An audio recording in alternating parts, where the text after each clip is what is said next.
Good day, students. How are you all? Last week, you had completed the worksheet, I suppose. I had given you the worksheet based on the first chapter that we completed, and that was the transportation in plants, right? So we have done with that chapter, and you are expected to know the detailed structure of xylem, phloem, and the various processes that take place. Okay, so I hope the worksheet has helped you to at least understand whether whatever you have learned, your concepts are clear and you're able to solve the worksheet. I have also attached the answer key so that in case you have any doubt, you can check what is the correct answer. All right, today we will be moving on to the next chapter, that is the biotic and abiotic components of ecosystem. Now this is your third chapter in the textbook. So from the month of June, once we have our proper classes starting, the interactive classes will begin. At that time I will take up the second chapter. I thought this was a little easier for you to be at home and go through the PPTs and try to understand, since this the topics covered under this chapter you have done at different levels in your lower classes. All right, so we will do this chapter as of now, and when we have the interactive online classes from the month of June, we will be doing the other chapters. Is that clear? So let's start with this topic, biotic and abiotic components of ecosystem. Now before we actually begin with the explanation, today I will be just introducing you to ecosystem and its types. All right, why I'm only restricting to this is I want you to first refresh your memories about the different terms and what we have learned so far in our lower classes. All right, so this word ecosystem, even if it's new to you, I'm sure you're aware of the other terms that we have already dealt in grade 5 or maybe 4, 5, 6, and that is about the terms producers, consumers, primary consumer, tertiary consumer. Now all of these, food web, food chain, are a part of this topic. Okay, so basically we will understand what exactly a ecosystem is and what are the components of the ecosystem. So this word ecosystem was first time coined in the year 1935 by a British scientist, Sir Arthur George Tensley. Okay, now what he meant by the word ecosystem was that the entire community which is formed with the interactions between the living and the non-living part of the environment is called ecosystem. So if you are asked to define ecosystem, it is actually a self-sustaining system, a community formed by all the interacting living organisms and their non-living physical environment. Okay, now just to brief you about how this word has come into existence. First of all, you need to understand clearly what is environment, right? We all have studied environmental studies in grade 1 and 2, right? So what is environment according to you? Think. Right, so environment is basically our surroundings, the surroundings where we live. It includes the physical factors, it includes the chemical factors, it includes all the natural forces, your climate, your weather, everything, the breeze, the wind, the water. So all parts of your physical, chemical surroundings are included in the environment in which you are living or any organism lives. Okay. Ecosystem, on the other hand, is little different from the environment. Why I am clarifying it to you? Because many a times even students in higher classes get confused between the two. Okay, so ecosystem, first of all, is a self-independent, self-sustaining unit. Okay, it is an independent system which will have both biotic and abiotic factors, but the point here is they are interacting between the two, and that interaction is also a part of the ecosystem. Whereas if we talk only about our environment, it can comprise of anything, but we are not discussing here the interaction between the living and the non-living aspects of the environment. When I say this is my environment right now, if I have to explain what my environment is, my room. Okay, the four walls are my environment at the moment. So environment could be restricted to a smaller area to a larger area, but it talks about all the physical, chemical and natural forces that act upon the environment at that particular time. Okay, so very clearly you need to understand the interactions that happen between the living and the non-living factors are studied in an ecosystem. Now, all the living organisms, including plants, including animals, including human beings, of course we are a part of the animal kingdom, microorganisms, every living organism on this earth interact with each other. Do you agree to this? Yes. Okay. And also we interact with the non-living surroundings that are present. What are the non-living aspects of our surroundings? There's air, there's water, there's sunlight, there's soil, there's breeze, there's wind, lot of them. Okay, and for what are we interacting with this particular non-living factors? For different purposes. Sometimes food, sometimes shelter, sometimes protection, in various ways and forms. Now, this is what we are going to study in this particular chapter about the components of ecosystem. Okay, so what is ecosystem? If it is asked, if you are supposed to say it is a self-sustaining community or a self-sustaining system formed by all the interacting living organisms and their non-living physical environment.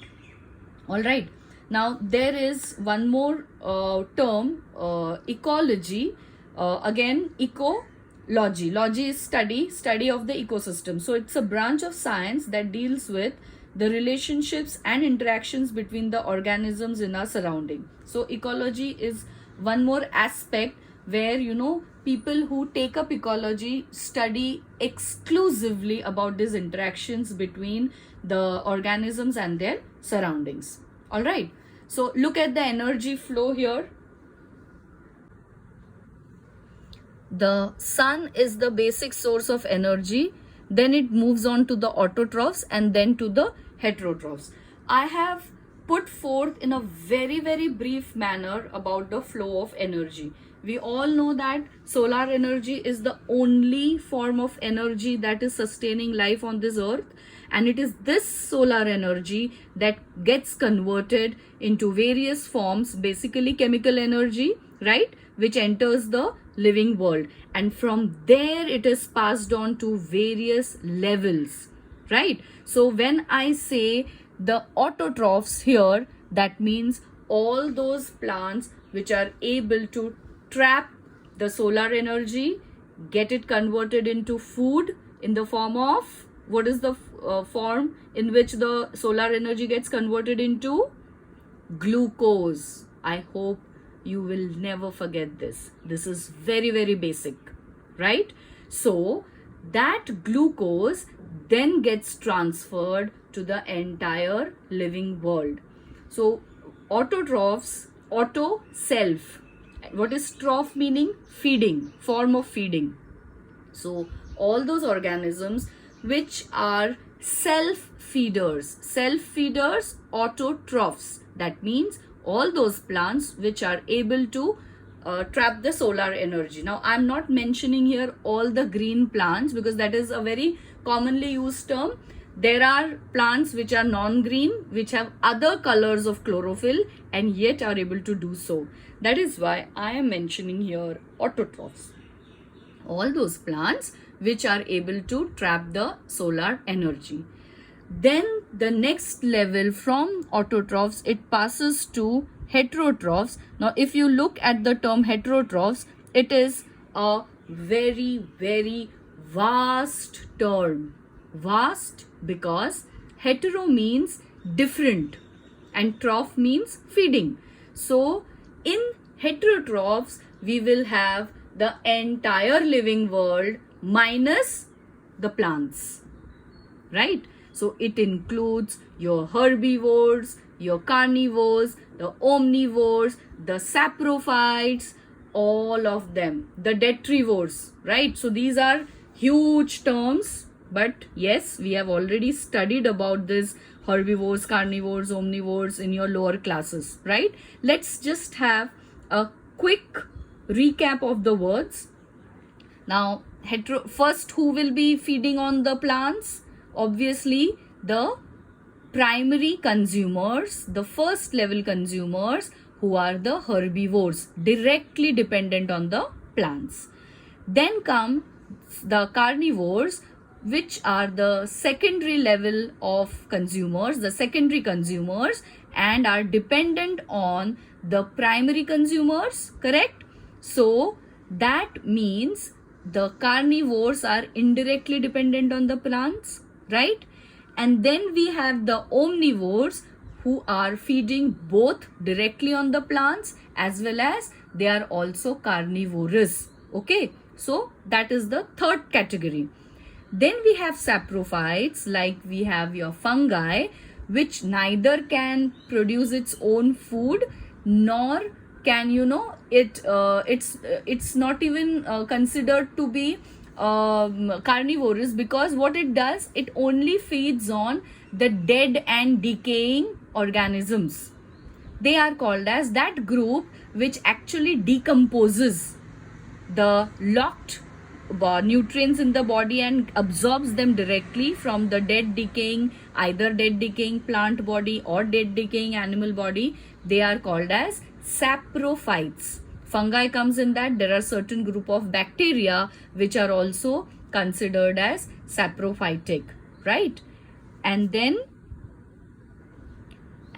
we have the scavengers, who are purely carnivorous, feeding on the dead remains of plants, dead remains of animals. Now these scavengers break open the dead bodies, which is then easier for the saprophytes to work upon. All right, so all these terms are included in heterotrophs.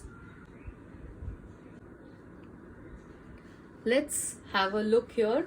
Very simplified explanation, and this, I'm sure you must have gone through this image many a times in your lower classes when we were doing about the food web, food chain. So basically it is the sun's energy which is getting converted into food.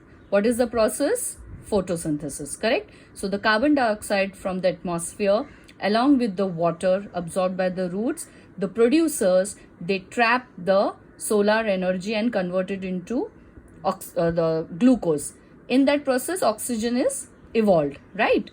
That food is eaten by the primary consumers directly, then indirectly by the secondary consumers, okay?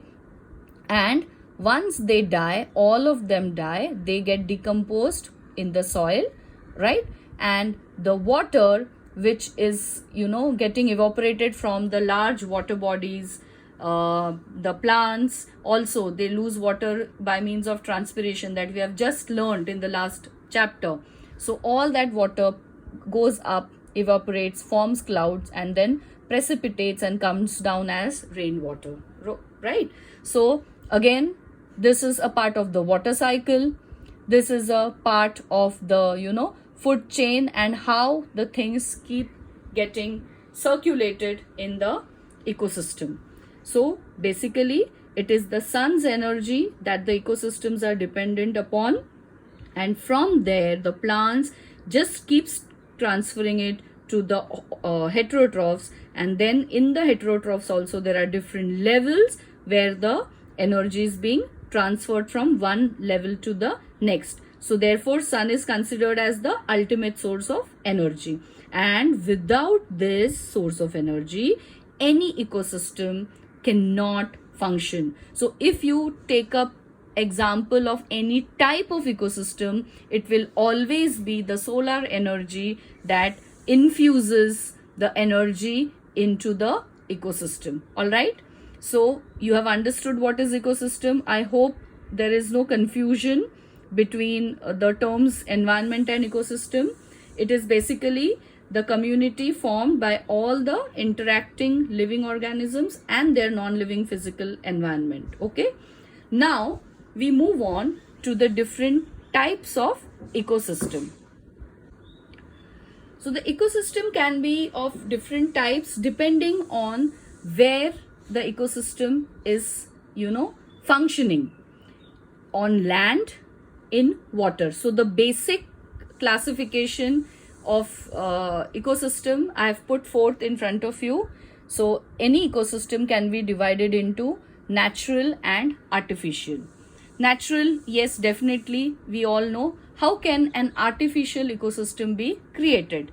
Of course, we have so many beautiful lakes, ponds.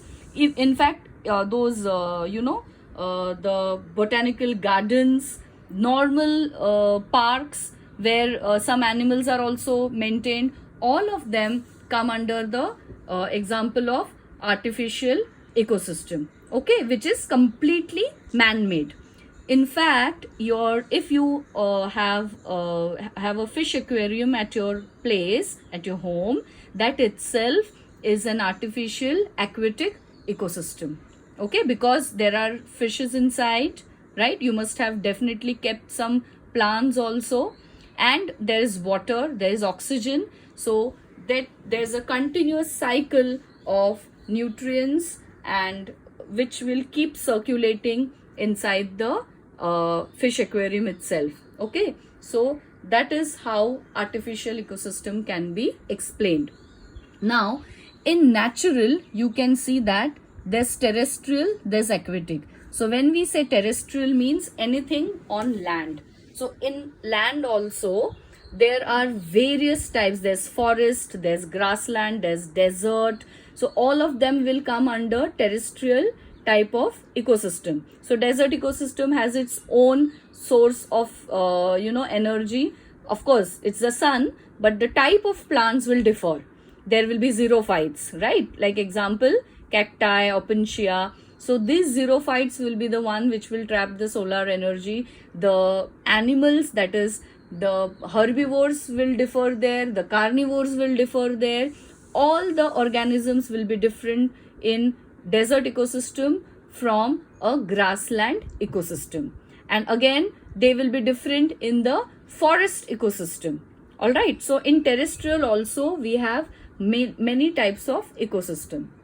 Then in aquatic there are further more branches. There's freshwater ecosystem, there's marine ecosystem.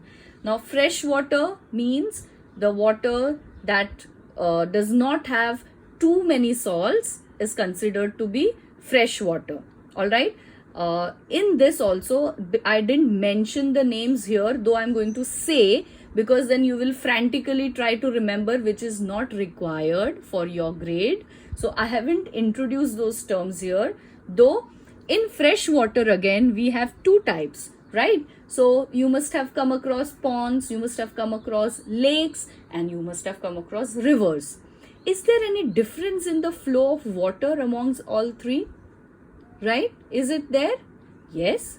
River water is faster flowing, whereas ponds and lakes are more calm. The water is comparatively slower and calmer than the river water, which flows at a particular speed.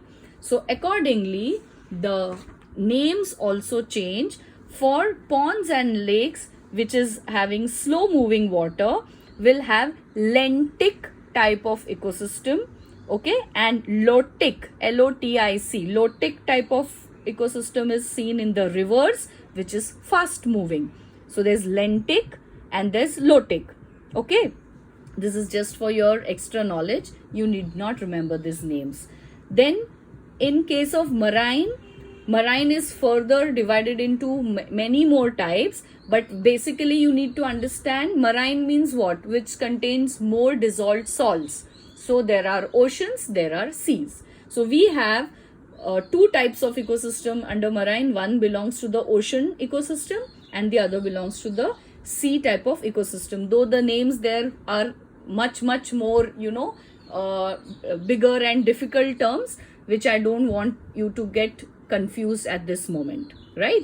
Maybe when we come back to school, when we have an interactive session, that time I may say, because I am not sure how many of you will be able to register it right now. So when we have our proper normal classes, I will tell you the names in case you want to jot it down. But for now, you just need to focus on this type of ecosystems.